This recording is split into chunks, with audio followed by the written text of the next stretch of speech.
And welcome to episode 577 of the Pittsburgh Nerd Podcast. I'm Sean. I'm Nancy, and this is the only podcast that says We're screaming like demons swinging from the ceiling. I just got a fistful of 50s. Tequila just hit me. Oh no, we got no class, no taste, no shirt, and shit-faced.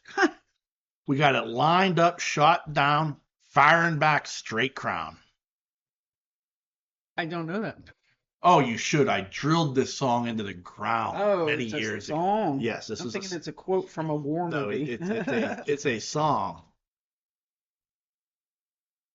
Burn It Down by Nickelback. Oh, go on. I was sitting here thinking this is a Nickelback song, isn't it? Yeah. That's terrible. Well, I open with, there's a reason why I open with that.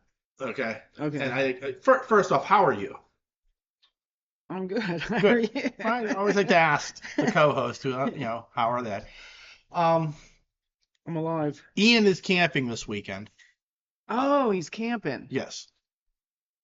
I must have mixed the two up. Never mind. Go ahead. Yeah, Ian is camping Sorry, this weekend. So I did not say he was camping. I said something else. Never mind.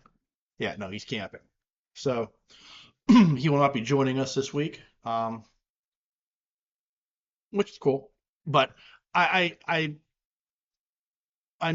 used the lyrics to that song for a reason. It's because I watched a documentary today called Nickelback, Hate to Love. It's on my queue because I got to see that. It was interesting. Like I'll say this much. I didn't think as an overall documentary it was that good. Mm-hmm. Especially because it tackled, but it didn't tackle the question of why did Nickelback become the band that became the joke? Right. Because their music wasn't awful in the beginning. But it, like, right, like I mean, if you look at Nickelback when Silver Sides Up came out, that it wasn't their debut album, but it kind of was. Okay. And How You Remind Me hit. Yes. Like they were on a rocket ship to the stars. Yeah, overplayed. But I mean, there were a couple other songs that were hits on it. Now, like How You Remind Me, yeah, it got overplayed, but it was still like I viewed that as like this is what hair metal would have progressed to. Okay. And there are other bands that fall into like I lump Nickelback in the like that category that I referred to many years ago on this show called douche metal. I forgot that term. I'm sorry. It's been a while since I've heard that. Like Nickelback and Hinder and Theory of a Dead Man. Hinder. Yeah. Like bands like that were like all the songs were like about getting fucked up and how crazy their chicks were. And this is why I'm breaking up with them. Like, I think there's a few Limp Bizkit songs out there like that too. Like, and you can like trace like douche metal goes back further than Nickelback. Right, like, right. You're right. Like Limp Bizkit probably gets thrown in there, and there are probably some other bands that you could probably go back and say, oh yeah, that's a bit douchey. Yeah. But like it's that they're the bands that like it's like guys who have tribal tattoos, drive Camaro Z28s, and are like it's like all about like I got they never have leg day at the gym. Mm-mm. But at the same, so it's like the guys like that, but like to me, like I fell in love with Nickelback because it reminded me of hair metal. Like right. it was, and like listening to like the documentary, like the complaints that people had, like, well, it's pointless music. Right. It's music like for the masses. And this is coming out of the era of the 90s where like grunge had something to say. Like everybody had something to say. Like, right. And it was like, but it was also like I always say, like, the first time I heard "Smells Like Teen Spirit," I immediately thought, "Oh fuck, the party's over," and I just got to it. Yeah. Like, you know what I mean? Like, Yeah. I've been promised nothing but a good time, and we're gonna party all night, and all this Right. all this stuff that the hair metal bands were promising me. Right. I was coming into finally, and now all of a sudden, here comes Nirvana, Right. here comes Soundgarden, here comes Pearl Jam, Yeah. and they are shutting that shit down. And they did. And they did. And it was like, and now we're gonna tell you everything that's wrong with the world.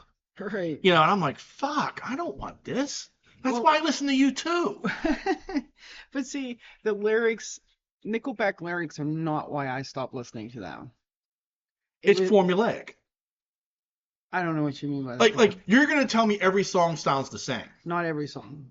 but but it's formulaic. It's the same thing. Every Poison sounds the Right. same. Every Motley Crue song kind of sounds the Right. same. Like they're Def Leppard. It's a formula. Like I can even say the same thing about Rage Against the Machine. Like Yeah. their songs, but they have a formula that works for them. Right. And it sounds very good. And it was the same thing with Nickelback. But it started to sound bad to me. After a while, I was like, I've heard this 3 albums ago. The only thing I will defend, like I understand why you have a disdain for Nickelback, especially the Dark Horse album. Which one is it? I don't. Oh, that's the one that Burn It Down is off of, and there's a number of that's the one I played into the ground. Okay, all right, gotcha. Like that was the one when that one hit, that went into the car CD player and didn't come out for months. Right. And even you were like, can you just fucking play anything else? I will listen to shit I don't even like. I just don't want to hear this album ever.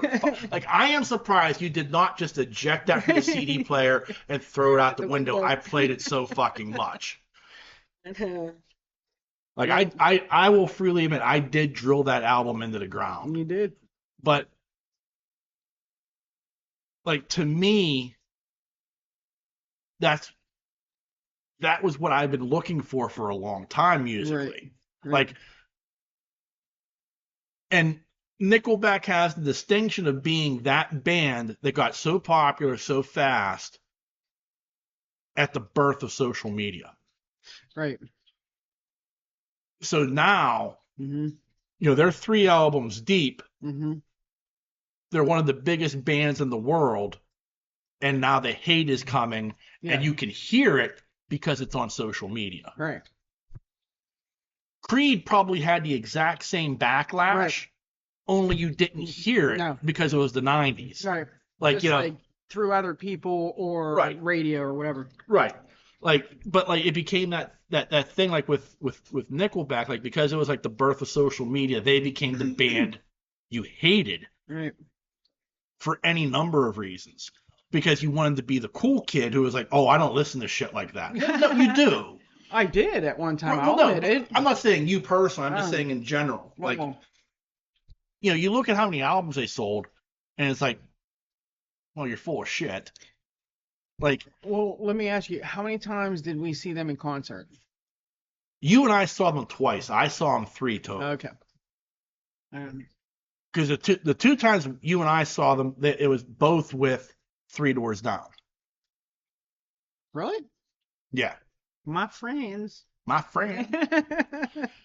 And the other, all 3 times I saw them was with 3 Doors Down. Now that I think about it. Wow. Because amazing. The first time I saw them, it was the very first time 3 Doors Down was the headlining act on a tour. Oh.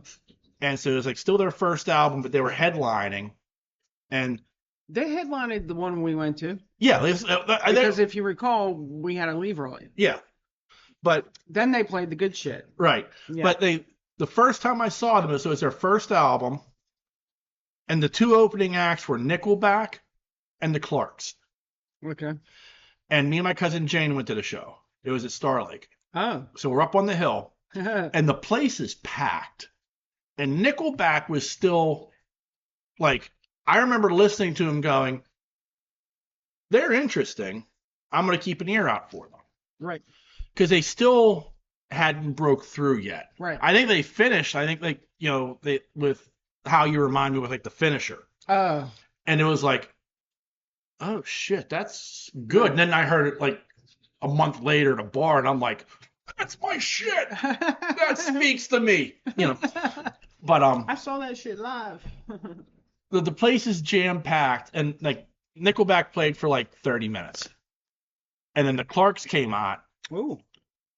and they played for an hour, and you would have thought there was an earthquake. The place shook.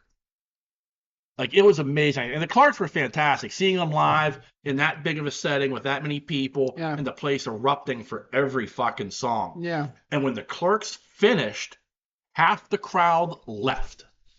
They didn't stay for 3 Doors Down? No. Aw. And then so this they didn't have bad music. So like you went from having 20,000 people to having 10,000 people. Wow. And when 3 Doors Down comes out, they get no pop. None. Wow. And they're playing it. At one point, the lead singer goes, "Oh, I see how you guys are. You show up for the local boys and not for us." And I heard someone yell, "Yeah, just play Kryptonite. I want to go home." Aw. That's terrible. It was, like, I felt bad. That album, that was a good one. It was a great album. Yeah. That's terrible. But yeah, I mean, it was like hysterical. Yeah. But it does become that thing of like, so was it that their music was bad, or was it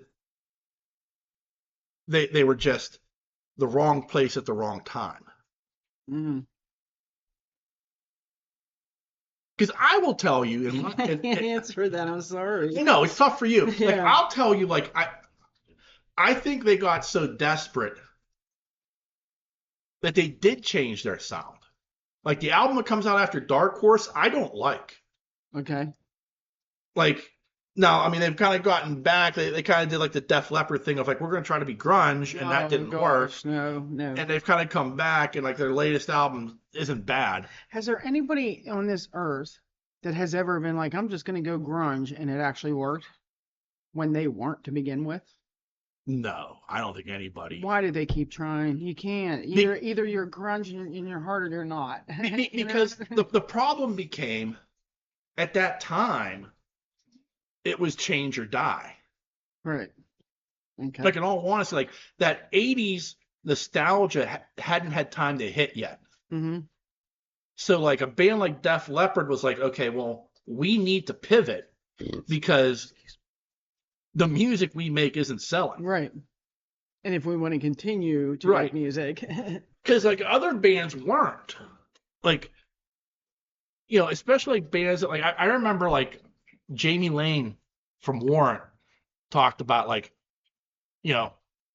our new album came on. We were right there front and center with the album cover when you walked into the record company. 2 weeks later, we were off the wall and some grunge band was on there that I never heard of. Wow. That's how quickly it was changing.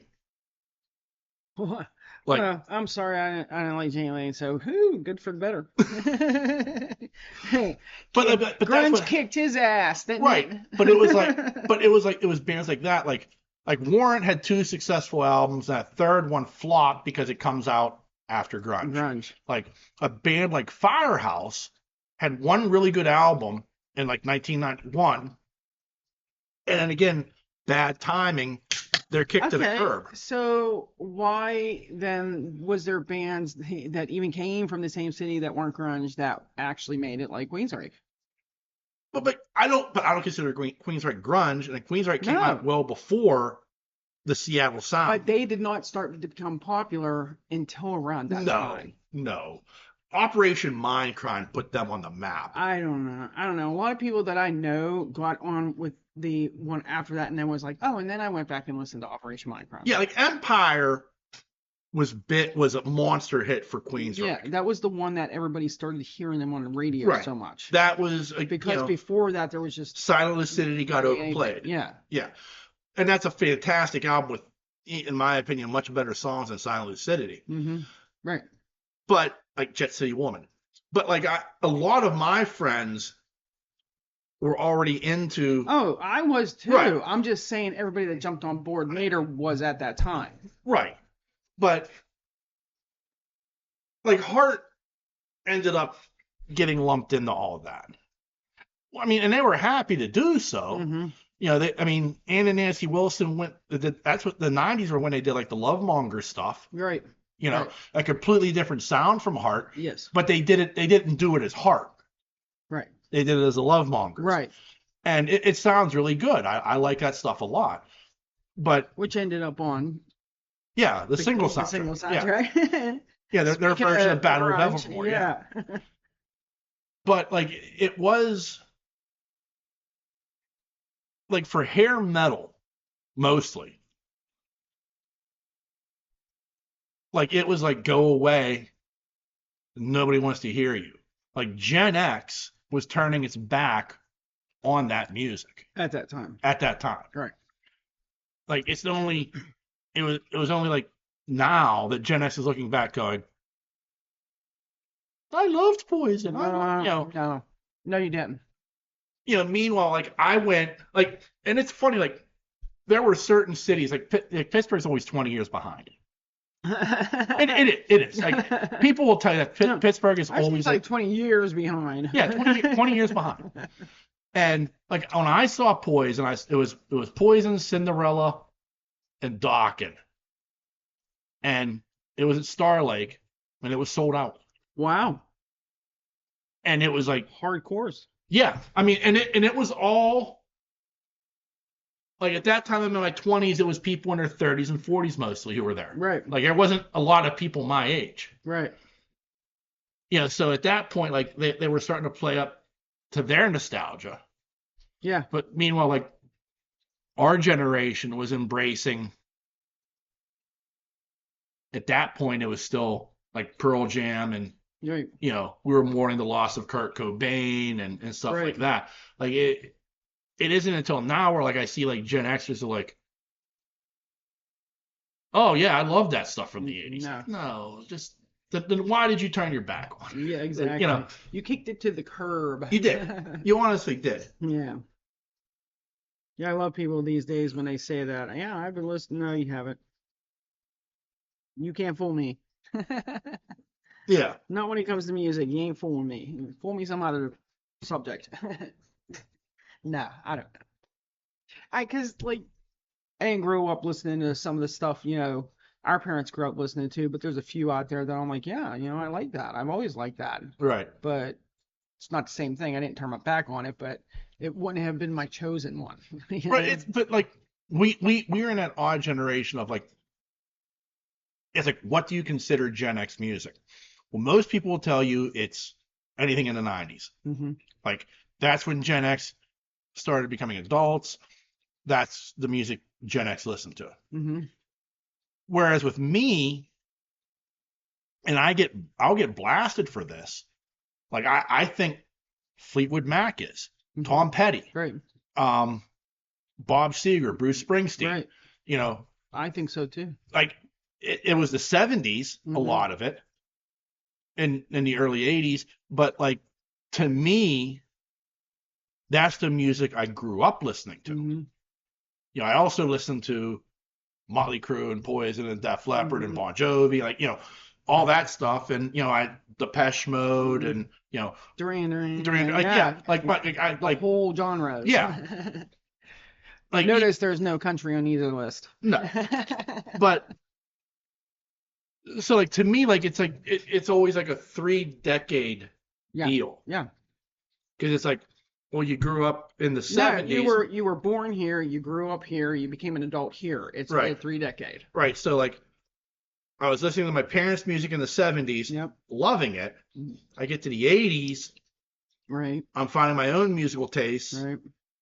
And then the 90s are the music of my 20s. So like those 3 decades right. are what define you musically. Now, you can stop like I do, or you can continue to grow like other people do, But that's just me. Like, I mean, like I that's how I look at it. So like when Creed hit, and I mean, and I understand, like, people are like, oh, Creed, that's so cringe. Like, Cringe. yeah, but Cringe. like, because I mean, again, like you talk about, like, Arms Wide Open got way overplayed. Yeah, but there was something about that song. I can't remember. Well, it was a song about, his child being born. No, there was something that came up about that song. Never mind. Recently in something. Yeah, Go ahead. I don't know. But like, yeah, I mean but if you go back and you like listen to like the first album, like My Own Prison, and like there was a lot of good stuff they did, and I dug it because it was different from grunge. Right. Like again, it had like a feel that was like I'm not digging grunge. There's stuff I do like from that, Right. but overall, Oh, yeah. like Creed was like a band I like clung on to, and then it was Nickelback. Right. Because again, it was different from everything else. I can get that. Yeah. In the beginning, I liked them too. Yeah, I mean, and there are other bands like I mean, you got me in the Linkin Park and Stained, and I mean, but like my path, like it makes sense. Like douche metal makes sense to me. Douche metal. Because it is like, to me, like it's like, okay, if hair metal had a chance to evolve, right? If it didn't just get shut down, the door slammed shut on it, Mm-hmm. how would that music have evolved? Would it have evolved into this? Right. Yeah. In my opinion, yeah, probably. Because that's what hair metal was. I mean, it was all about like getting drunk, getting laid, and going to a party. Exactly. Yeah. And that's what Nickelback basically is. I mean, and it's like somebody's like, well, it's stripper music. And I'm like, that's the beauty of stripper music. Like, you could listen to a Nickelback song, and there are some Nickelback songs where you could just hear like, all right, gentlemen, coming to the main stage now is Gypsy Danger. And remember, all of our girls are available for private dances in the VIP lounge here at the Cheetah Club. Oh my God. Like, I could just hear it, and then you play like one of their songs. You're like, oh yeah, I can see you doing it. Yeah. Like, I did have a brief period where I wanted to be a strip club DJ because I thought it'd be the coolest job in the world. Yeah, it was like 10 minutes. 10 minutes of my life. That would be a terrible job. I thought, you're surrounded by strippers all day. How can you go wrong? That's the terrible part about it. You're surrounded by strippers all day. Yeah. Well, I wasn't until like a little bit later I was like, wow, strippers are batshit crazy. Well, I was going the other way. Is like, what are you going to do with them? Nothing. Yeah. Well, most people want to work in a strip club because they think they're gonna. Well, that was the other thing. I would have thought as a strip club DJ, I would have the amenities. Yes, I would have multiple friends with benefits. Yeah. Wrong. Wrong. So. How delusional we are about things when we're of younger age. Yeah. Yeah, like I said, it was like a 10-minute period of my life where I thought, this should be my vocation. Yeah. The music in here is awesome. It could be even better if it was me. Yeah. So. Yeah. How did we get on this subject? I'm just babbling. Oh. I also watched. You're watching stuff. Yeah. Beverly Hills Cop, Axel F. Oh, yeah. How was that? It's good. Is it as good as the first Beverly Hills Cop? No. Is it as good as the second one? No. But it's better than the third. I was going to say, because I did not like the third. No. Neither did I. I don't know anybody that did. But Axel might have. I don't know. Like it's tough because like the first Beverly Hills Cop movie is fantastic. Right. The second one is very, very good. The third one is ass. It's kind of like the Godfather movies. Right. But you get to this fourth one, and some of it's nostalgia. Okay. Because there's a lot of music, especially at the beginning of the movie, from the first two Beverly Hills Cops movies. Whoa. Like, Neutron Chance by the Pointer Sisters is in there. Shakedown by Bob Seger. Yeah, like, I mean, there's a few songs that you're like, that's on the original, the first two movies. The reason I had that soundtrack on cassette tape. Yeah. So. That my mother stole. So that there is some nostalgia involved in it. Yeah. Where you're just like, Oh yeah, that's right. That's why I like those first two movies. Yeah. And then, Mm-hmm. but like it's kind of like the action is Beverly Hills Cop. Mm-hmm. There's some funny shit Eddie Murphy does, which is very Beverly Hills Cop. Thank God. Um, and it leans into what it is a bit. Mm-hmm. It's they're old. Yeah. You know, Yeah, that's why I asked you, is it a continuation or is it yeah, some no, kind of revival thing? no, it is. It's Eddie Murphy as Axel Foley. Judge Reinhold is in there as Rosewood. Oh God. The Sarge. That's all I need is them two. They're Yeah. good. Paul Reiser is What? He come back? yeah, he came back. Oh, because in the first one he's hysterical. Yeah. Oh yeah. He's driving Axel's With car with around. the fucking car. Yeah. Yeah, And he's driving a Lamborghini around Detroit. Exactly. Yeah. Oh my, Paul Reiser. What's he doing? I haven't heard that name in a while. Well, he was in Stranger Things. Oh my God, yes he was. Yeah. So he's Oh, I forgot about that. It's been a while since I watched Stranger Things. yeah. So he's kicking around. He's doing his thing. Yeah, I always liked him. But yeah. So I enjoyed it. Mm-hmm. Like at the end, it's about 2 hours long, and at the end of it, I was like, yeah, that was fun. Well, now I know what I'm watching tonight. Yeah. What's it on? Netflix. Netflix. Gotcha.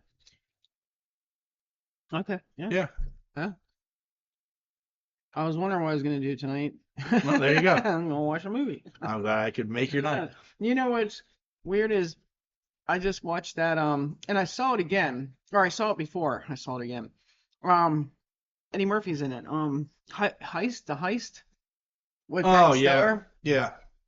Yeah. Yeah, I like what he did in the end with the car parts. That was awesome. That's a funny movie. It is a funny movie. Eddie Murphy is hysterical in that movie. Yeah. When he has them in the mall and tells them all to go steal something but leave their wallets. Yeah. And in the end, it's like you never leave a wallet with a thief. Yeah. He's like, I made this much, right? And they're all like, how'd you do that? Yeah. Oh my God, he's hysterical. Yeah. In the beginning, he's funny how he's like, gets to be with him, by just every day they interacted. Yeah. Yeah. Oh. I didn't like what's his name in it, Alan Alda. There was a point in my life I didn't like watching him anymore. Really? Yeah. He's weird to me. Well, he's always been weird. His voice is as he's getting older, like his voice is weirder. Yeah. Look, I get that. And he's so lanky. Yeah. Lanky guys are weird to me. Yeah. Sorry, all you lanky guys. You lanky So, listeners. So I've also been watching The Acolyte, the Star Wars show. Right. And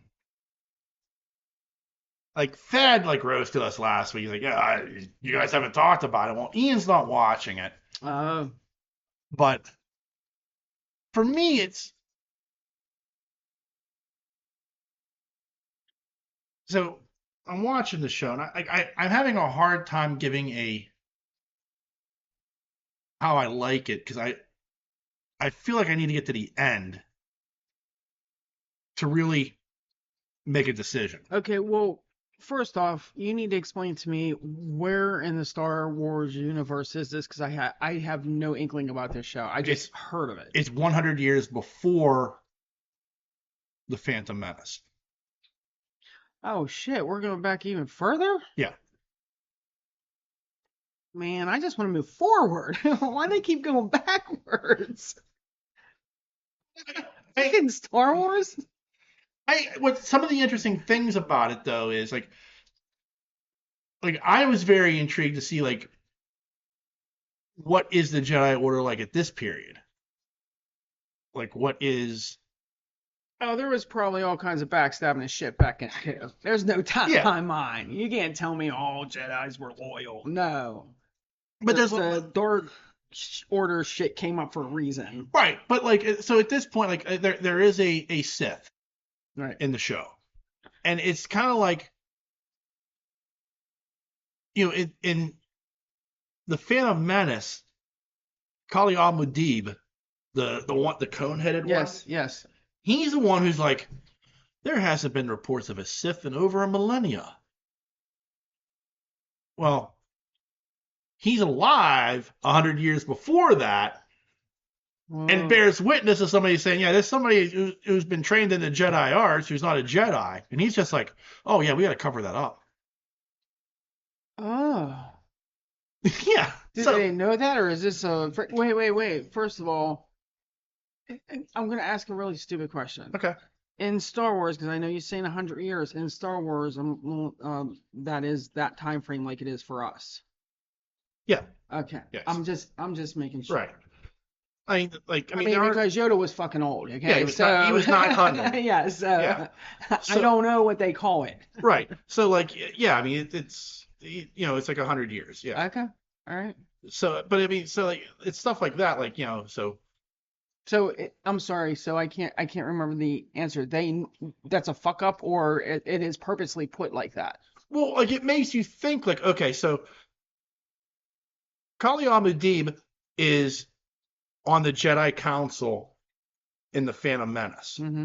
and he's like, there hasn't been a sighting of a Sith in a millennia, and you're just like, oh shit, it's a long time since one of those popped their heads up, and now here's this mother, like. He's talking, like, the main character, Saul, is like talking to me, like, well, I've encountered somebody who's been trained in the Jedi arts who's not a Jedi. Right. And he's just like, him and like a couple other people are like, well, we can't let the High Council know this. We got to sweep this shit under the rug. Right, okay. And it's like, okay. Well, then you send, in the Phantom Menace, you're like... 100 years later. Yeah. You're like telling, like Qui-Gon Jinn, like, yeah, don't worry about that shit. That shit hasn't happened in a millennia. Right. Kind of like, there's no dragons. Yeah. Yeah. So, I mean, like, it is like that odd, like, it's I don't know if it's a fuck up or if it's something that they've done intentionally right. to, like, just throw more dirt on the Jedi. Right. To be like, yeah, they were pretty fucked up. Yeah. Now, they didn't have their shit together back when Yoda was a baby. Yeah, well, he wasn't a baby. He was only 800 at this point. Oh, I'm thinking way back before they are. Right. I'm sorry. Okay. I meant even further back because apparently they can't move forward. But anyway, so it's like it comes out like there are oddities like that, but also like the story is told in such a herky-jerky way. Like, it's like as soon as you get close to a resolution, and credits. Oh, that's what herky jerky means? Yeah, like so I'm about to ask you, what the fuck does herky jerky mean? Well, it means like you're moving along, and all of a sudden, like, you like, you know what I mean, like jerk back, yeah. Yeah. I wasn't sure about the herky part. Yeah, okay, jerky I get, but it's just an old saying. But like, I'm old. It's just it's one of those things where like they got to the point where like okay, the Sith guy's revealed himself. Oh, he's got a red lightsaber. Nobody's seen one of those in 900 years. 9 millennials. Yeah. So, and it's like all of a sudden the big fight's about to start, and credits. Do they pick it up the next? Yeah, the next. So I have to wait a week, and like all of a sudden like the fight's begun. People are already dead. Like, oh, fuck that. Just wait till the whole thing's released and watch it all at once. Well, it's called binge watching. Right. And I'm getting shit from Thad because he's like, oh. Well, because he's like, well, you haven't talked about The Boys. Well, I haven't watched it yet. I'm going to binge watch it. Well, you haven't talked about House of the Dragon. Oh, I got to get back into Boys. Sorry, go ahead. Well, you haven't talked about House of the Dragon at all. You know, what nerds? Like, well, I'm going to binge watch it once it's all done. Yeah. You know, like, that's my plan. Yeah. Like, you know, so, but this, like, in Star Wars, I feel like I have to watch it. And I kind of wishing I had gone the binge watching route because it feels like it would have been better to do. Yeah, because now you're invested and you don't want to wait to see this cliffhanger. Right. Like, I mean, you reached a point in this episode where, like, the main character's like, and now I'll tell you everything. And credits. Oh, gosh.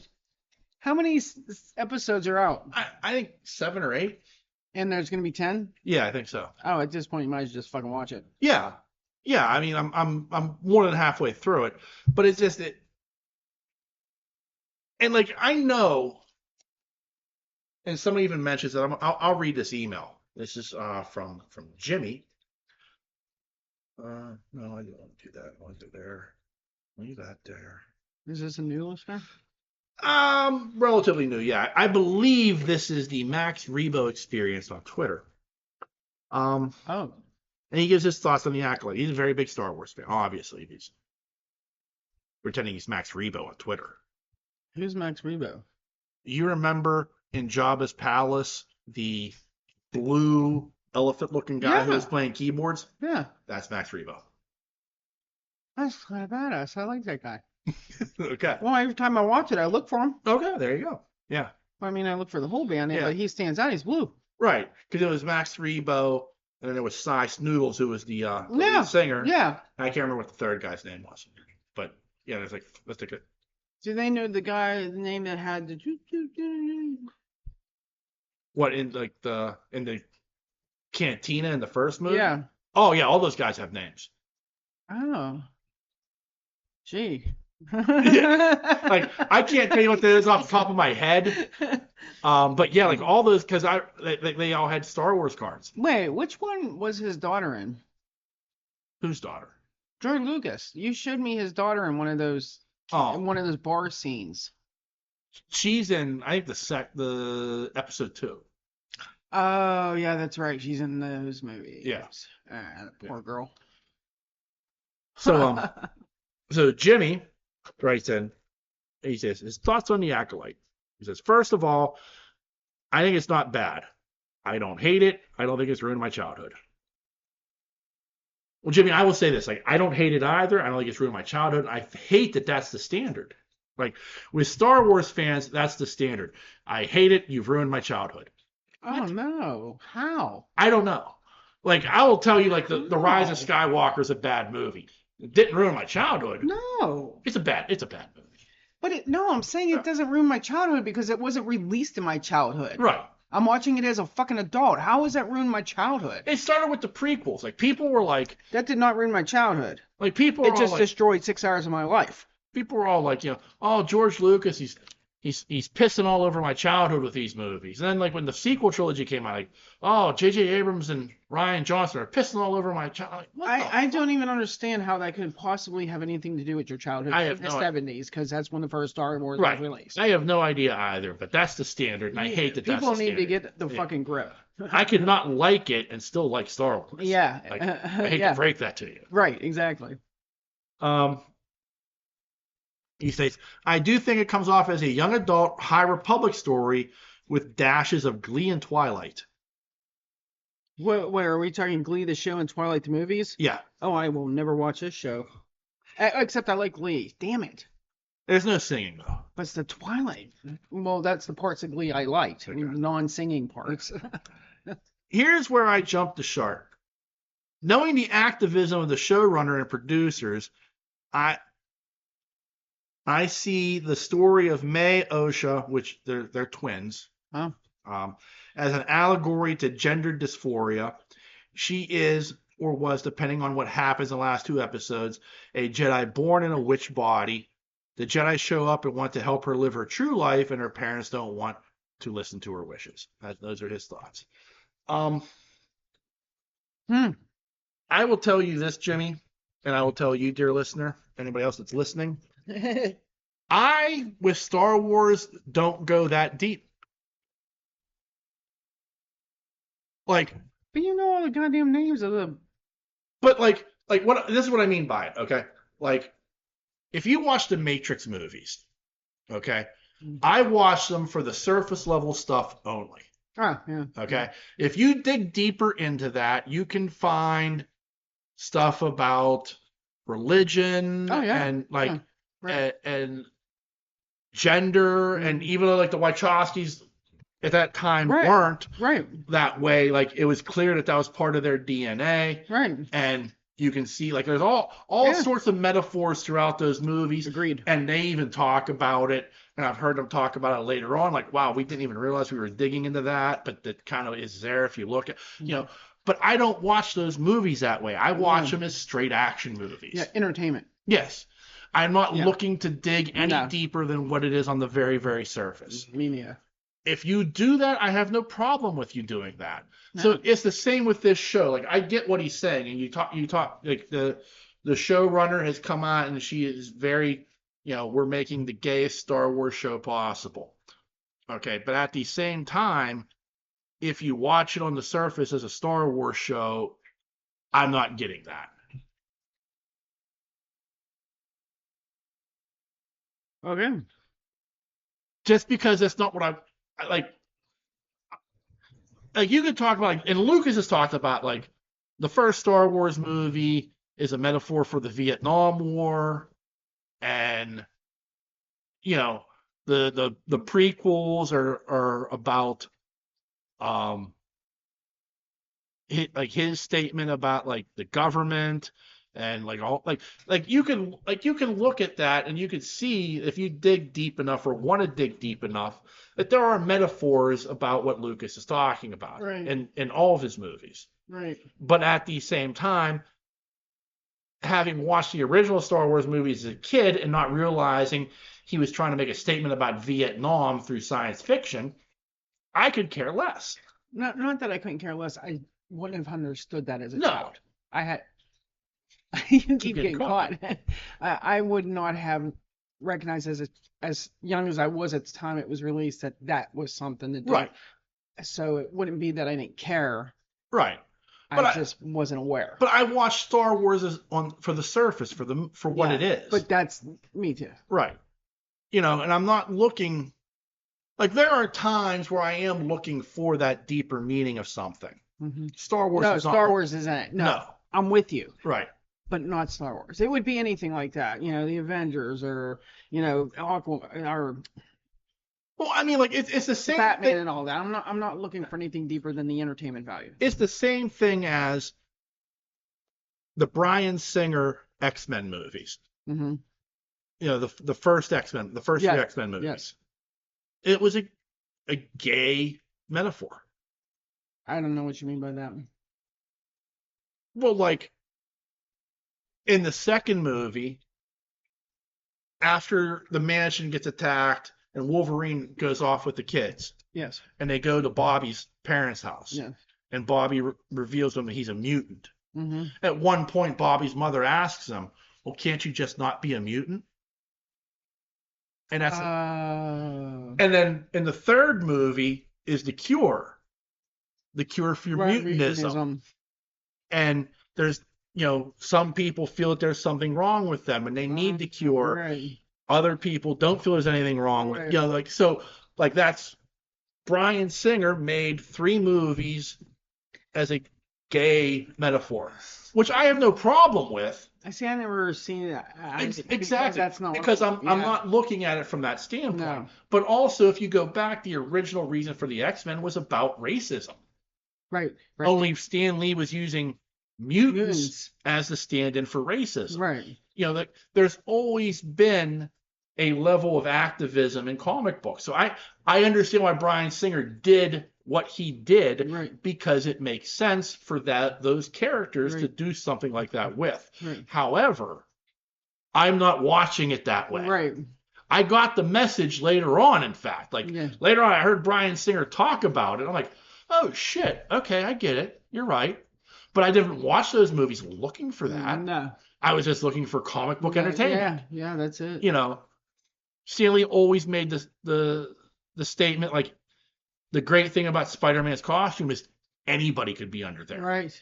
That's the beauty. So he could be a hero to the African American and the Latino and anybody, because the women, because you can put women under. Right, because anybody could be under that suit. Yeah.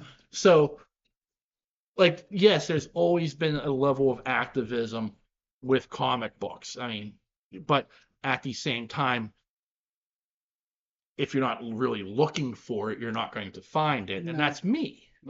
There are times where I am, and sometimes it's like, Sometimes it's thrown in your face and you can't help but notice Right. it. Battlestar Galactica is that way. Okay. Okay, like Battlestar Galactica deals with the ramifications of 9/11. Right. It deals with religion. It deals Right. with politics. And it throws it in your face. Yeah. Because it is the story. Right.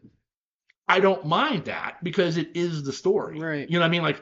But I'm also not at the end of the day, well, because Battlestar Galactica told me, yeah. You know what I mean? So, yeah. With the Acolyte, it's the same thing. Yes, I'm sure if I dug down deep enough into it, I could find all these allegories and all this other stuff. But I'm not looking for that. I'm just looking for an entertaining Star Wars story. Right. And the reason I have a problem kind of saying whether I like this show or not is the way the story's been told. You almost have to wait to the end to say whether it's good or not. Right. The way, because it all depends on if they give you all that information that you need before the season ends. Right. Like a lot of other shows never did. Right. Yeah, I get it. It's gonna have to be a big leap for me to watch that. I'm right now, I wouldn't recommend it. Yeah. But only because to me, the way the story's being told, you're just well, where is this going still? Yeah. Yeah, nothing is ever resolved or moved on to something else, and then you never hear what happens to. Yeah, is that what they're doing? Yeah, kind of. Yeah. It's kind of it almost feels like somebody took a big movie and cut it into half-hour episodes. Because it's like I said, the way it kind of right comes to a conclusion at every episode, you're like, really? That's where we're stopping? Yeah. So that's how it feels. It feels like somebody took a big movie, cut it into half-hour chunks, and is giving it to you like that. And you're and unlike the serials of old, the cliffhangers aren't really cliffy. Right. You know what I mean? It's ugh. You gotta wonder though if it's bad editing or doing it on purpose. Or it's bad storytelling. That too. It could be. You know what I mean? You're just wow, I can't believe that's where it stopped. Yeah. Because, there's a lot of crappy shit out there. Bad storytelling. Right. The thing is, I hate talking about it right now because I want to see how I like it at the end. Well, there's only a couple episodes left, so in a couple shows you can revisit it. Right. But I feel Thad called me out on it. Jimmy wrote in, so I feel like I had to talk about it a little bit. But at the same time, I feel like it's that situation of I'm not giving you a good. Two things. One, I don't feel like I'm giving you a good review because I don't feel like I can. But two, if I don't like it, I hate talking about it. Right. I know that about you. And what's funny is I was watching an interview with Kevin Smith. A recent one? Yes, a recent one. Oh my! And he was being interviewed. He was doing a sit-down interview. Interviewing? Yeah, but he was talking. He was doing a podcast with Michael Rosenbaum. Oh. Yeah. I like Michael Rosenbaum. The greatest Lex Luthor ever. God. Yeah. The greatest bald actor. Yeah. Other than Bill Brenner. Yeah. But Kevin, he was asking, and I'm like, well, what are some things you don't like? Wait, who was asking? Michael Rosenbaum. Who was asking Kevin Smith? Yeah. Gotcha. And Kevin Smith was like, I won't tell you. And Michael Rosenbaum, like, why? And he's like, I've survived a heart attack and I lost my mind. I'm at a point in my life where 23-year-old Kevin Smith would have sat here and told you everything he fucking hated. Because that's what 23-year-old Kevin Smith did. 53-year-old Kevin Smith has age and wisdom and knows it's not worth talking about the things you dislike. I'd much rather tell you about the things I do like. Mm-hmm. And I was like, wow, I've had that philosophy for a while Yeah, now. yeah. Because I don't like shitting on things. I Yeah. don't like Because that's your opinion. right. But also I remember like years ago when we started the podcast and somebody listened to it and they were talking about it on their podcast. The thing they said is they sound like the type of guys who like everything, and that hurt just Yeah. a little bit Right. because it's not that I like everything, but I want to talk about the things I do like. Like, you want to be good. You don't want to Right. be like shitting on everything and Right. being negative the whole time. You want some positivity. Right. And like, I mean, there are things I do talk about that I don't like, but it hurts me to do so. Yeah. Like, I don't like, Yeah, you don't want to trash something because the person next to you might be like, I really like that. You well, know? it's not so much that even as much as people work hard on this stuff. Right. And not like, it's not just the actors. It's the writer, it's the producer, it's the director, it's the guy holding the microphone. The wardrobe people. Yeah, the wardrobe people. The makeup artists. There are in any like big movie production, there are hundreds of people that have Yeah. worked their asses off. Yeah. And for me to like tell you like that was fucking awful. Yep. Yep. Like who the fuck am I to tell you Yeah. what a horrible job you did? Yeah, but that can pertain to anything in life and any job. Right. No, I right. And like last week we talked about the new Superman suit and like I love it. Like Ian was like, but like it's like I told Ian, like one of the hardest things in the world has gotta be Yeah. bringing those comic book suits to life. I kind of dig it. Yeah. I do. I kind of dig it. And But I've never really had a problem with this suit in any superhero upgrading. right, I know comic book people take that to heart because it's got to be exactly like a comic book. right. Where I'm like, that's so creative. I kind of like it. You know what? Fuck. Change is good, people. Yeah. But like I've always felt like it's easy to draw something and make it look good. Is it? Because I can't. But what I mean An by apple. like especially when it comes to comic book stuff, like it looks good on the page. Yeah. Like the Daredevil suit Yeah. looks good on the page. Mhm. But when you put a guy in red spandex Yeah. with a cow covering Yeah. it doesn't work all of It a sudden. doesn't. Yeah, you have to modify that to Yeah. make it look more realistic. Kind of like Aquaman. Like and we talked Major modifications. right. Like we talked about it last week. Like, and one of Ian's big gripes was like in the original X-Men movies, like the black leather. Yeah. You know, he wants them in blue and gold. Right, Like, yeah. and it's Yeah. and so like I said it last Didn't week you do that for a second though? They did a nostalgia thing because they were in the jet. in the third. Okay. In the third, and it was like Alright. Beast was breaking out his like Yeah. blue and gold jacket. Okay. Yeah. I thought I saw it, but yeah, I see what he's saying, but no. Yeah, like I mean, there are a lot of things like you look at like from a comic book standpoint, and you kind of sit there and you say, man, it's gonna be tough to do. Yeah. But then there's times where they do take it too far. Like Yeah. I go back to like the Haley Berry Catwoman. Oh my God. Worst ever. Not only is that one of the worst movies ever made, and again I hate shitting on it because a lot of people worked on I it, know. but that costume looked awful. It did. Like the only thing that was Catwoman was the ears. headpiece. The ears. Yeah. Yep. No, there was absolutely nothing about that. I can't even believe she was like, yeah, I'll wear that. I would have been like, I ain't making this movie if you put me in that. Yeah. I've seen Catwoman. That was awful. There was one other one I can't remember that was it called. I was like, what were they fucking thinking when they put that on them? Well, I loved what's her name? The third Olsen sister, the one who's successful. The other two are successful, Well, just not in acting, yeah. anything in your world. Yeah.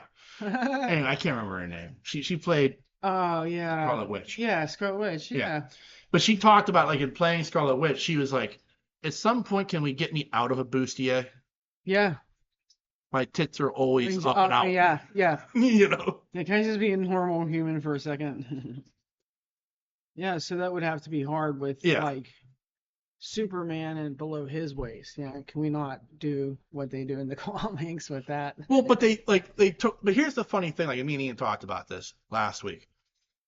So you look at the Henry Cavill suit. Mm-hmm. Okay, they take away the red trunks. Mm-hmm. So the problem becomes it's a solid blue suit. Right. There's nothing breaking it up. Right. I had the same problem with the Batman suit. Where I Right. like where Batman has the trunks as well. Like Right. as much as I like the Affleck Bat suit, and I like Cavill's Superman suit. Right. Like they do need like those trunks to kind of break it up a little bit. Yeah. And you know, Ian doesn't like that. Ian doesn't like that they brought the trunks back with the new suit. Oh, he likes the sleek, all one color. Right. Yeah. But the red trunks break it up and Right. make it look better, in my opinion. I do too. You know. Yeah. So. I like that little splash of color. Yeah. Makes them come alive. Yeah, no, I agree. Like I'm right there with you. Like I just feel like it breaks it up instead of being like a unitard. Right.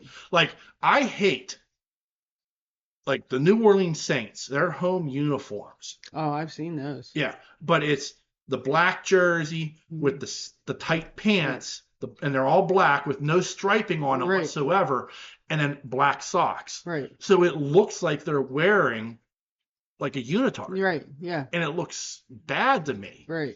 Other people will disagree, like, oh, you're one. But if they had like a gold stripe on that, Right. it would break it up and look better to me. Yeah. Like I hate that mono and with nothing breaking it up whatsoever. Yeah. I've seen ones though that do have breakup and it looks bad. The one with the tire tracks on them. Who was that? Oh, that was Oregon back in Oh the my God, that was the early 2000s. Yeah. Just lay them down on the field and run them all over. Yeah. Get that tire track on there. Like, come on. Who was thinking of that? Nike. Oregon has like amazing colors because they've got that green and gold. Mm-hmm. And if you go back to like the 90s and the 80s, they had like these fantastic uniforms that looked really cool in my opinion. And then they like decided our tradition is going to be we have no tradition. Mm-hmm. And they come up with the most batshit crazy uniforms and helmets for them. And it's like, yeah. Why? Like when you have like you go back to like the 80s and 90s. Why, but who is doing this to these poor players? Well, well, first off, kids like it. Like this is where like there's a generational gap. Yeah. Like I hate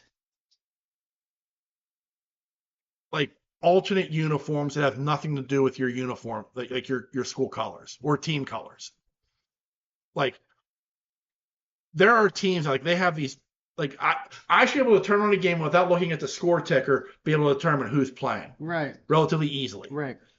You know, but like these schools now, like a lot of them, like they don't have black in their color scheme at all, but they are wearing black over black with black helmets because it's cool. Yeah. And it's like, why? Yeah. Your colors are red and green. Also, when they have like two teams that are similar in color on the TV, I don't know who the fuck who is. I'm like, who's it? Because when you got like goofy orange and red, they all look the same. Right. Know? Who thought of that? You used the word hate. Yeah, I know. But like that is something that does drive me crazy. Like I like when it comes to like the Steelers, it makes sense. Like they have like I would love to see the Steelers one time on the road wear black pants with the gold stripe down the side. Because I think on the road with the white jerseys, that would look sharp. But and they have those black pants because they have like that's called the Color Rush jerseys where like. Wait, didn't the Penguins have something like that with the gold on their white jersey and black pants? Yeah. For their away. Yeah, I think so. Yeah. Yeah. I thought. But like it's stuff like I dig like little things about uniforms, but I'm also a traditionalist. Like there was that year, Pitt decided to do the uniform like it was like gray. It was meant to represent steel, and they had like the helmet was like this like steel gray, and the jerseys were gray, and the pants were gray, and they had like a gold trim to them. And I thought, these uniforms are horrible, number one. And number two, it was a year where like they were only on TV twice because they were on the ACC network and we didn't have the ACC network at the time.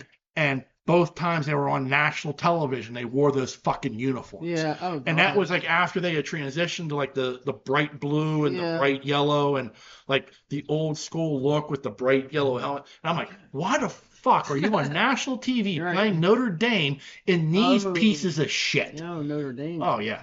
They get even worse. They wore them against Notre Dame. I can't remember who the other team was they wore, but it was like both games. I was like, these are the only two national televised games, and I'm getting this garbage when you Yeah. have like some of the best looking uniforms in all of college football. Yeah, and you're representing us with that. Yeah. And nowhere in our color scheme is gray, but it was like a tribute to like the steel workers. I'm like, this is bad. It's not, the tribute wasn't bad. The thought behind it wasn't bad. The thought behind it wasn't bad, but like it had nothing to do with like Pitt. They could have done better. Yeah. Yeah. I mean, that's what you were saying. Yeah. Wow. All gray. Yeah. Ugh. I wonder how many of those players didn't like it. I don't know. Every time they put it on, they'd be like, fuck. Well, they only wore them twice, and they retired that shit quick. Oh, see there? Like I think the fans were like, "What?" Like I don't think the merch sold well, and I think overall it was like the fans were like, "Why are we doing this?" Yeah. And they haven't had an alternate uniform since.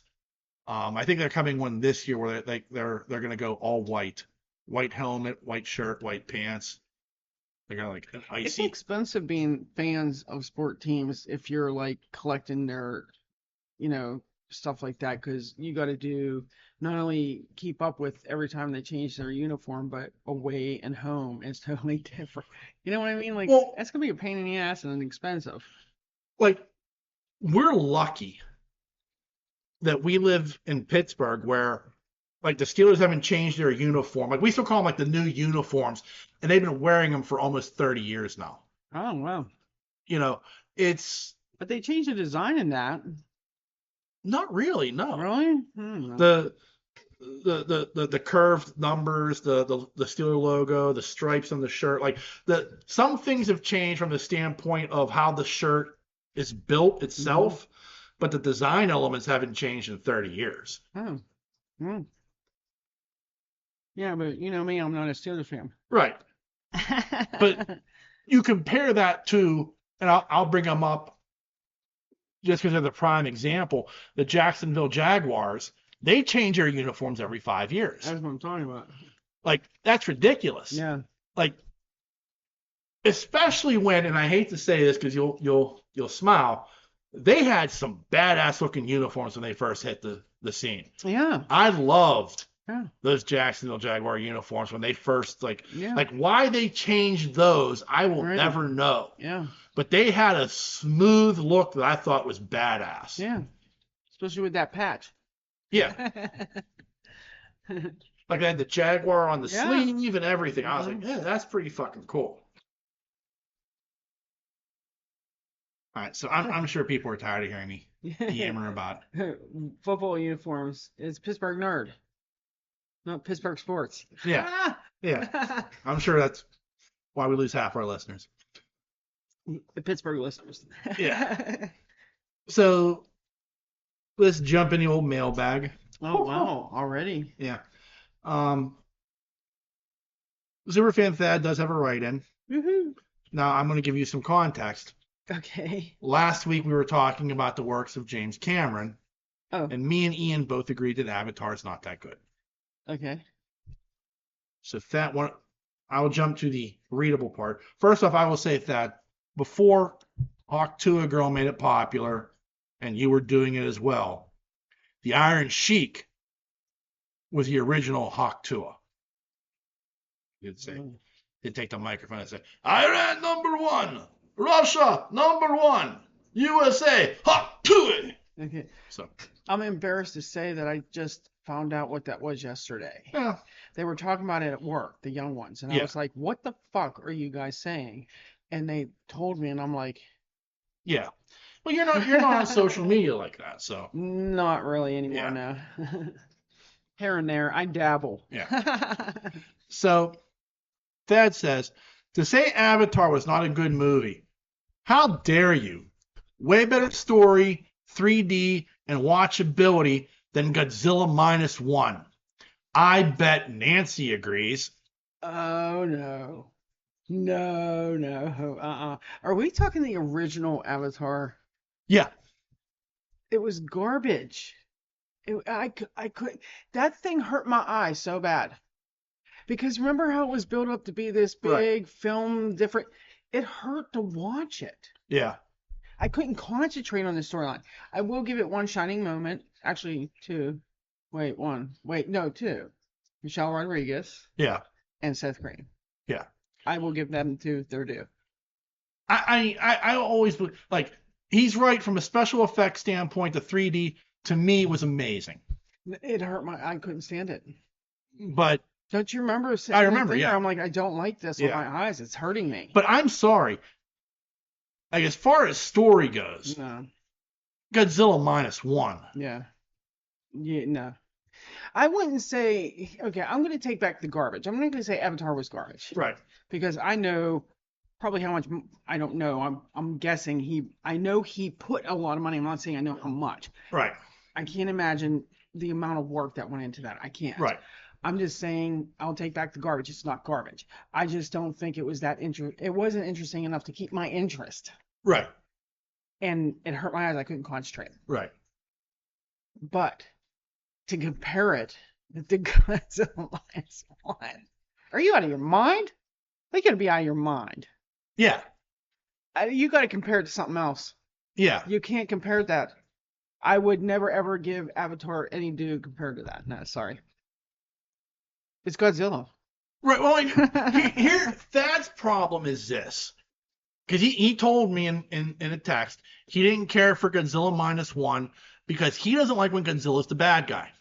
Yeah, I remember you saying that. Yeah. But, and that's fine. Like, watch your Godzilla however you want. Yeah. If I appreciate all forms of Godzilla. Yeah. You give me the Showa era where, Godzilla was a friend to children.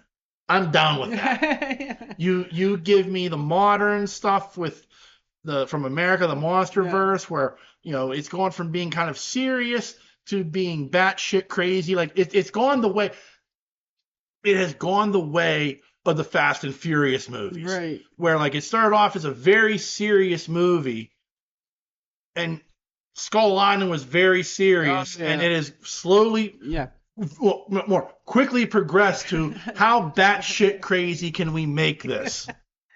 Yeah. And just like a Fast and Furious, like the first one was a remake of Point Break. It was amazing. The second, and then you get to the fourth and fifth, and it's like, yeah, we're gonna use these cars that have no pull whatsoever to steal a safe and drag it through the streets of, I know some of the stuff they come up for those movies. Yeah. So I watch them just to see what they do come up with. Right. I'm sorry, the one where he had the car, a convertible, him and her in the car in the convertible, and he latched some kind of hook onto a train and was able to swing that thing off a cliff and land on that fucking. I was like, you're in a convertible. I couldn't get past that. I'm like, this isn't happening. Even better is in 10 when there's a bridge, like a rope bridge, and it's falling, and he jumps, somehow gets it wrapped around the axle, and swings the car to the without ripping the axle. No, and neither one leaving their seats. Yeah, So almost as much fun as Return of Xander Cage when he turned a motorcycle into a jet ski. Yeah. I'm like, there is no fucking way. No. It's saltwater, folks. It ain't happening. Yeah. So, but with -1, that movie was just, to me, it's probably right now for me a top 10 movie of all time. Right, and the thing with Godzilla, if you're a Godzilla fan, you gotta learn. You gotta take the good with the bad. You know what I mean? Because you never know what you're gonna get next. Right, but I liked the last two Godzilla movies, Shin Godzilla and this one. I'm not as big of a fan of Shin Godzilla because I didn't like the design of Godzilla. I like the story's very good, but at one point, like his jaw opens like a bug or something, Right. and like it was Like very a bug. But also found that the guy who directed that was the same guy who directed Neon Genesis Evolution, which is a Japanese anime that I like. Everybody like you have to watch this. I watched it. I'm like, what the fuck did I just watch? Yeah. That so I'm not surprised. Yeah. But -1, like to me, it was just like the story's amazing. The redemption story, the kamikaze pilot, and like even like the guy, like you have to live. Like this is an ejector seat. Yeah. You have to live. Right. You have a reason to Yeah. like it was like so well done, and I like agree. Yeah. plus I think like Godzilla's amazing in that. Yeah, I think Like so too. that scene where he's chasing the boat, like Yeah. it looks so fucking good. Yeah. And then when he's going through the city and like he shoots off the atomic breath and he blows up the tanks and like the mushroom cloud and he's like standing there like his gripping his face like oh fuck, that is so badass. Especially when you see it on the big screen like that. Yeah. So Thad continues. Our favorite host returns, and not so favorite host is not there on the podcast. I call this the perfect podcast. I am a founding member of Nancy's Army Rules. Oh my god. Nancy is such a breath of fresh air on the podcast. All Ian does is complain about his period and bloating issues. Oh my god. His fear of clowns and shitty taste in beer. Nancy is real. Oh my god. Brings it to you, and she wants to see my Halloween show. I bet I would be a great interview for Halloween decorations and haunted houses. I'm an expert, don't you know? He is. Do you want to? No. Can't read that. We are 9 weeks away from my opening Halloween show. Wow. Please discuss with Nancy. Oh my god. I've already messaged her on Facebook, and she says it's a topic for discussion this week. Don't give me. I didn't even know he messaged me until 2 seconds ago. Again, you guys are invited, but I bet you will find an excuse not to come. I guess I'm not that important to you anymore. We have been friends for over 30 years. Wow. Guilt trip. That's tugging at the heartstrings there. I can tell you now, Thad, I'm busy that day. He's washing his hair. I don't know what day it is, but I'll be washing my hair. I don't know what day it is. Yeah. He's gonna wash his hair. Yeah. That's funny. No, I would like to see one of his shows. And he puts it on the internet for you. No. You're throwing. What am I throwing away? I need this bag. Oh, there's holes in it. Yeah, so that's where I keep the cable in. I apologize. I'm sorry. I was about to throw something. Disaster averted. No one's went into an empty dragon drink. Yeah, with a little bit of dragon on the bottom. Oh. No, I mean, look, I get it. This is your thing. This is what you're into, Thad. And I by all means, go for it. Yeah. I'm not interested. Like, I'm just not. I am. I want to see it live once. Yeah. I want to see it live. Well. It looks nice. You a lot of work goes into that shit. Yeah, I have no doubt. And money. Yes. Again, Kudos to him for having it. I have no doubt, but yeah, I'm not that guy. Yeah, I know. You were never into that, like, let's drive around and look at Christmas lights. No. I hated when my parents did that. Yeah. Like, we're going to drive around and look at Christmas. Like, what the fuck? I'll never forget. Before I met you and I was engaged to Renee, we went to one of those places, I can't remember where. And, you do, like, you paid to drive around and like they had the lights. Overlays. Yeah. Yeah. I hated it. Yeah. And then at the end, you get out of your car and you go have cider and you freeze your friggin' ass off. Yeah. I had no interest in this. I did it because I liked it the first 2 times I did it. I'm like, I am never fucking doing I this kind of again. like that because I went to see that pumpkin show for Yeah. Halloween one time. That was cool. Right. I get you're into that. Like, but I never was. Like, I'm not that guy. Like, when I was a child, like my parents were like, we're gonna drive around and look at Christmas lights. I'm like, why? Just leave me at home. Leave me at home and let me watch real people. I got a 2-hour block here of real people, and that's incredible. Why the fuck are we leaving the house? That's incredible. Wow. Yeah. Yeah. No, I get it. If you're not into it, you're not into it. I just happen to enjoy this. And he finishes with, I watched a new Hellboy trailer, and it looks unwatchable. It is just god awful. Wow. Well, I too have watched that trailer, Thad, and agree to disagree. Oh. And here's why. Here's why I'm going to say that.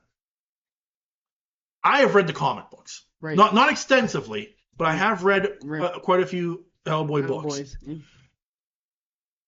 And there's always been the ongoing Right Hand of Doom storyline about the destiny of Hellboy and what he was put on Earth for. Oh. Okay. It's always been there. Okay. You know, and they do a relatively good job in the first movie of kind of using that storyline, and even going into the second movie with Guillermo del Toro.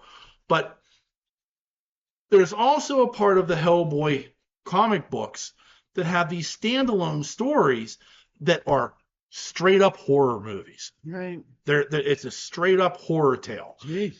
And the new Hellboy movie is called The Crooked Man. And that is based off of one of these one-off storylines, which was very, very good. And it's one of those things where it's like, if you look at it and you compare it to the Guillermo del Toro movie, and you compare it to the one that they released a few years ago, which was, I hate to say it, it was really fucking bad. Yeah. As much as I wanted that movie to be good. Yeah. Like, I really, really did. Yeah. Like, even like the trailers, like, I'm like, it's going to be a good movie. Because it had, what's his name from Stranger Things as Hellboy? David Harbour. Oh. I was not aware of that. Yeah, and he's really good as Hellboy. Yeah. But unfortunately, the story around him, not so much. Yeah, but you haven't seen the movie yet. I saw the David Harbour one, yes. Oh, that's not the one you guys are talking about. No. I apologize. We're talking about the new one called Hellboy, the Crooked Man. The Crooked Man. Yeah, and David Harbour is not playing. No, it. David Harbour's not Gotcha. playing. Okay. So they get this new guy. I can't remember what his name is, but it looks like a horror movie with Hellboy in it. Wow. Like it does. It to me, like when I watched that trailer, I got excited because I was thinking, "Oh shit, this looks it looks like it was done on the cheap," which which from what I understand it was, but it looks like like they said all the effects in this movie are practical effects. There's no CGI. Oh. So CGI is more expensive. Right. But why do you do a Hellboy on the cheap though? Because you don't do the Right Hand of Doom storyline. You don't get involved with that. You take it and you turn it into an 80s horror movie. You're talking like Friday the 13th, Nightmare on Elm Street, that kind of 80s horror? Not so much a slasher movie, but like an 80s style horror movie. I'm gonna have to watch the trailer. Yeah. Not now. Right. Like I honestly, I legit got excited watching it because I thought, oh shit, this is getting to what Mike Mignola, the guy who wrote Hellboy comic books, really wants to do. Yeah. And that excites me. Okay. So while you may have watched that trailer and you thought to yourself, well, this looks fucking awful because it's not the Del Toro, right, glitz and glamour, all the special effects, or even the David Harbour one, which was laden with special effects. No, this is going to be a horror story with Hellboy. Right. And that excites me as a fan. Yeah. Oh, okay. I would definitely watch the trailer. Yeah. Like if you watch it, you're gonna look at it and you're gonna say, wow, it looks maybe like a fan film a little bit. Yeah. But at the same time, it they're doing it on the cheap. It has a very low production budget, but they can do it on the cheap because everything is being done practically, Right. and they're not doing a massive Hellboy saves the world storyline. This is a much smaller story that doesn't need all of that. Bells and whistles. Yeah, Well, what was the reason I didn't care for the first couple of movies? The very original, the ones with Ron Royal Perlman. Perlman. Yeah, why I was don't that? know. I There could was never something figure it out. about them movies I just don't like. I don't know what you didn't care for. Like like that's one of those things that does baffle my mind why you don't like the Ron Perlman movies because it's like it seems like it would be right up your alley. Yeah. The only thing I can figure out is like the second movie, particularly Guillermo del Toro he did back to back. He did Pan's Labyrinth and then he did Hellboy 2: The Golden Army. Okay. And the visuals of Hellboy 2 are not, you can't even say influenced. They're just straight up the same visuals from Pan's Labyrinth. And so like the guy with the eyes on the hand, and, Yeah. like, there's a lot of stuff like that where it gets Right. like much darker and like the visuals are Yeah. like I can't describe it, but it's a darker movie because of Right. like the way it looks. Right. And Hmm. that's the only thing I could figure out is like you didn't care, like maybe like that kind of creeped you out a little bit. Maybe. I don't know. I don't think you liked the look of Hellboy. I think that kind of bothered you too. Yeah, I really didn't. But I'm picturing him in my head, and but Yeah, I like him. yeah. Yeah, he was Like, awesome in Sons of Anarchy. Like I kind of wish you would go back and rewatch them with an open mind because I think you would like them. Yeah. I probably would.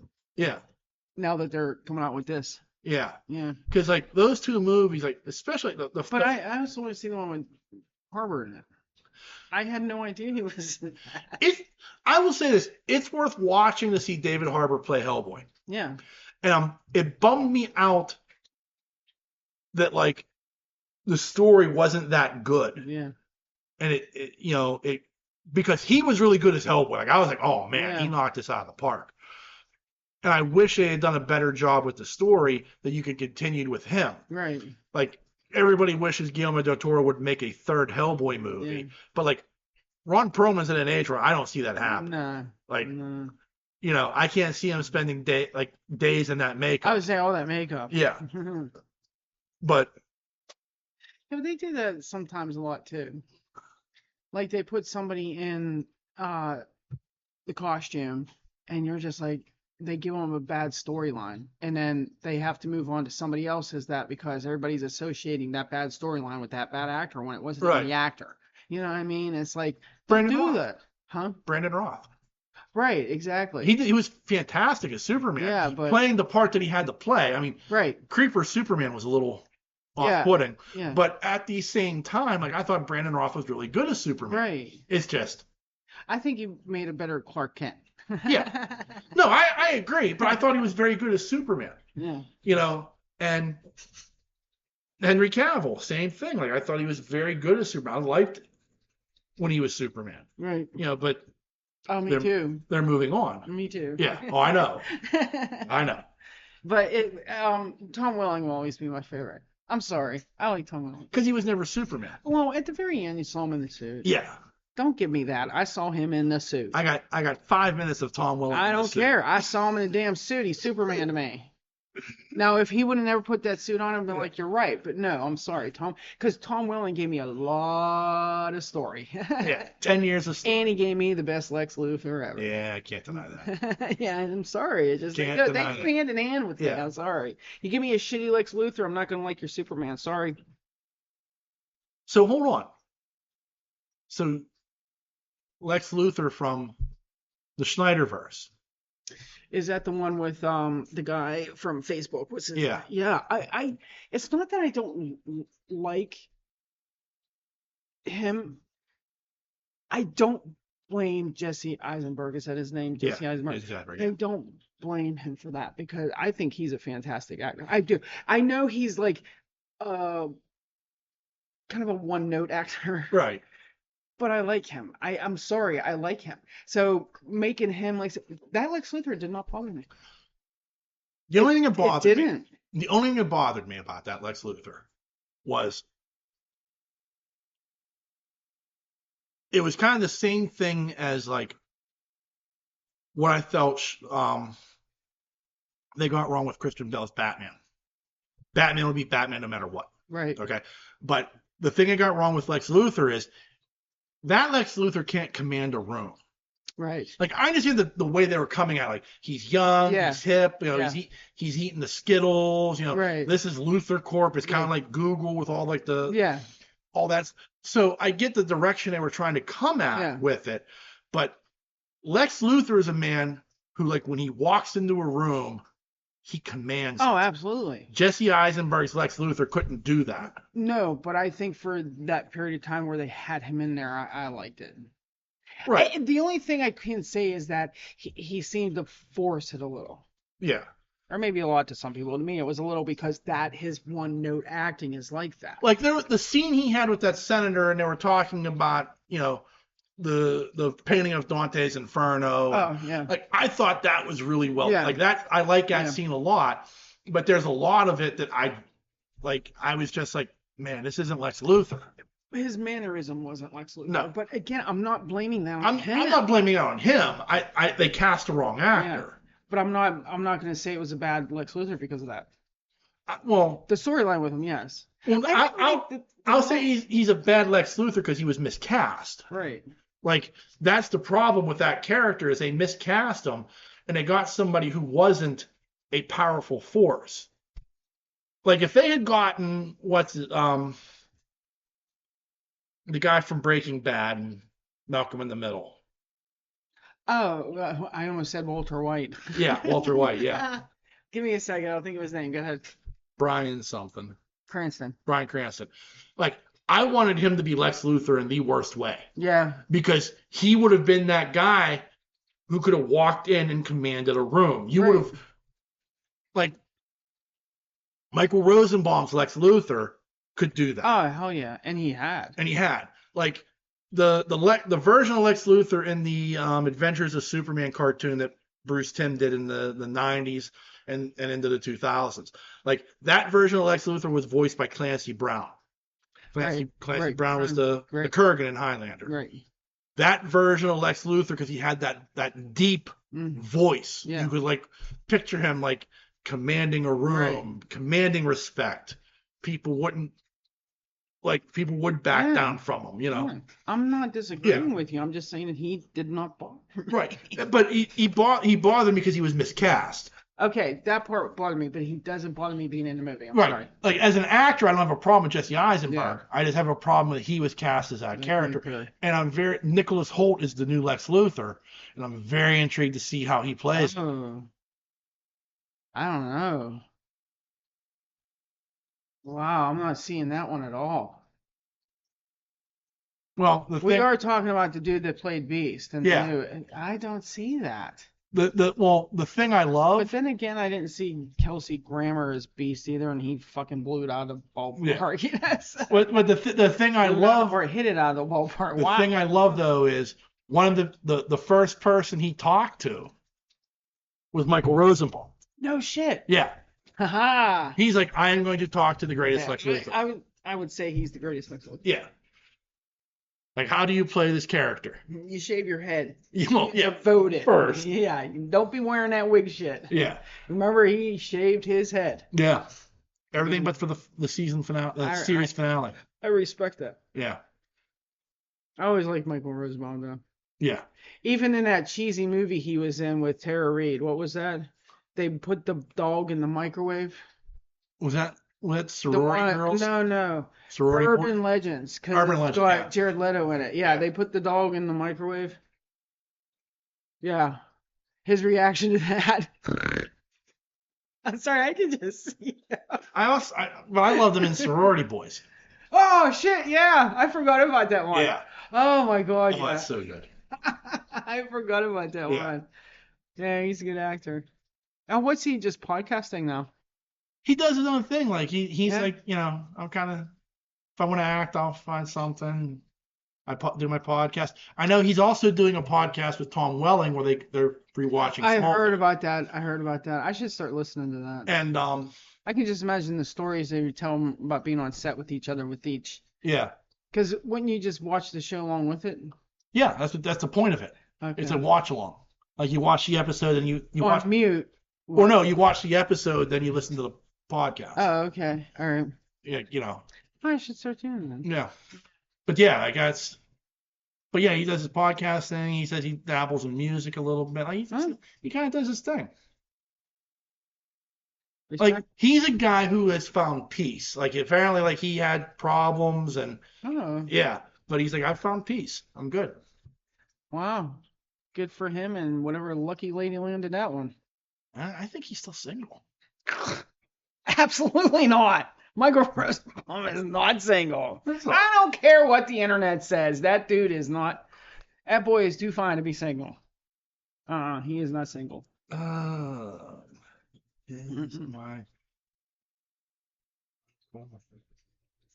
I can't believe you're looking it up. Is Michael Rosenbaum married? I didn't say he was married. I said he's not single.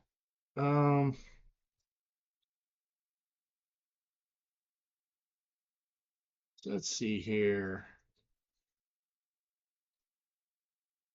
Apparently, he dated Laura Vandervoot, who played Supergirl on Smallville. Oh, man. Oh, she was cute. I was okay with her as Supergirl.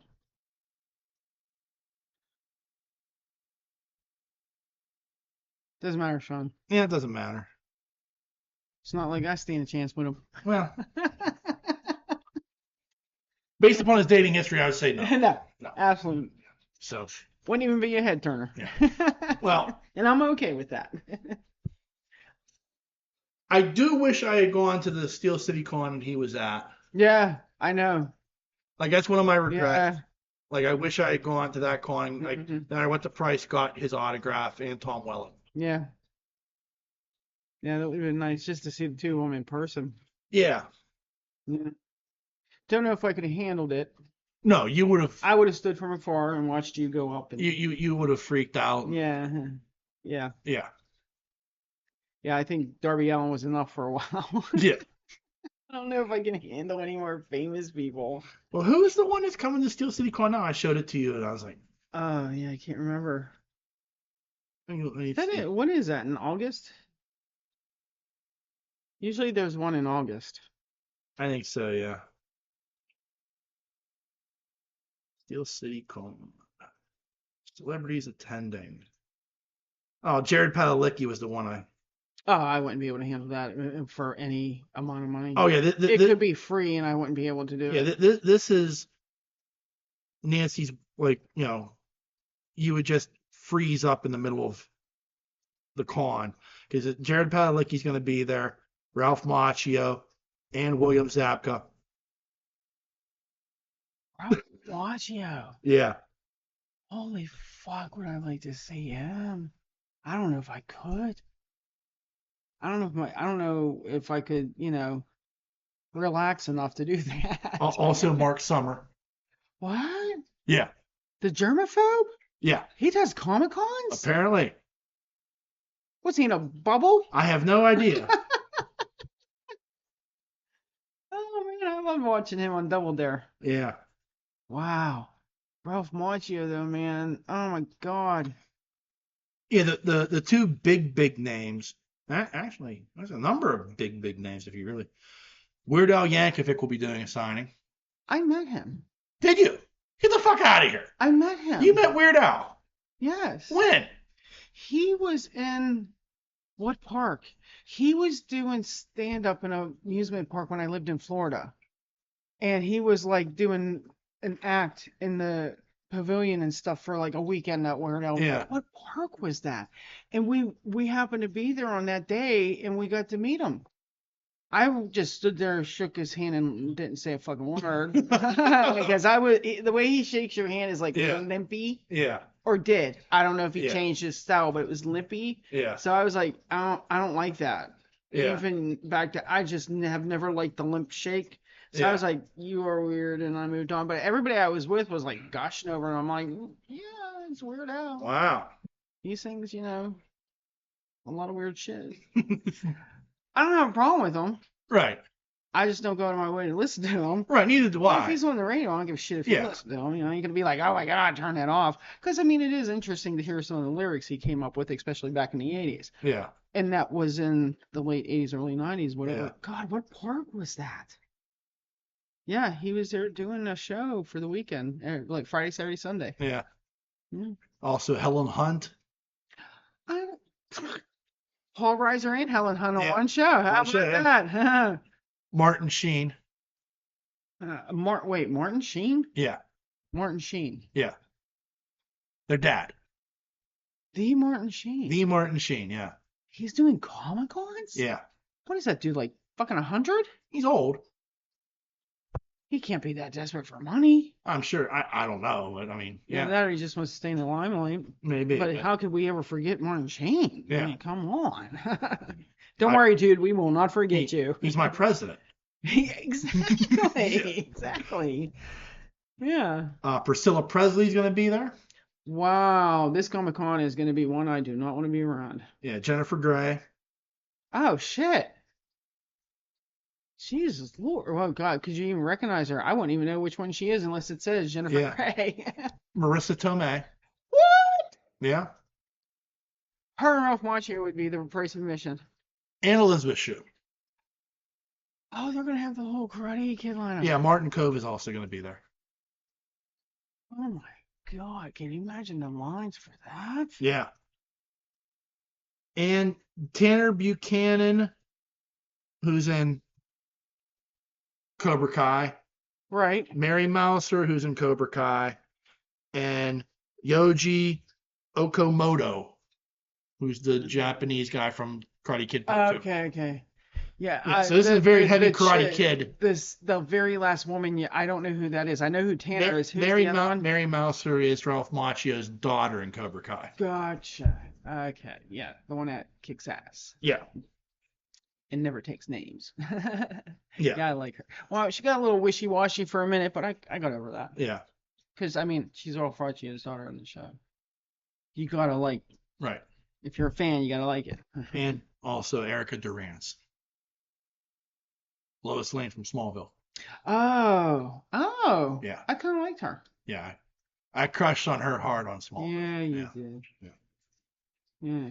Yeah, so I mean, this is a packed. You're Comic-Con. not even gonna get a parking spot. No.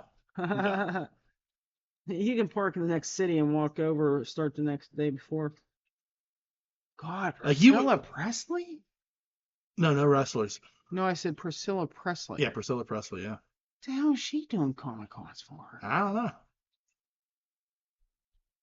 I heard she is one of the sweetest people you ever want to meet. Yeah, I've heard that too. Like you read things about people that have met her, and they're like, she is one of the nicest people on this earth. I believe it. You see interviews with her, she looks that way. Yeah. She carries herself well.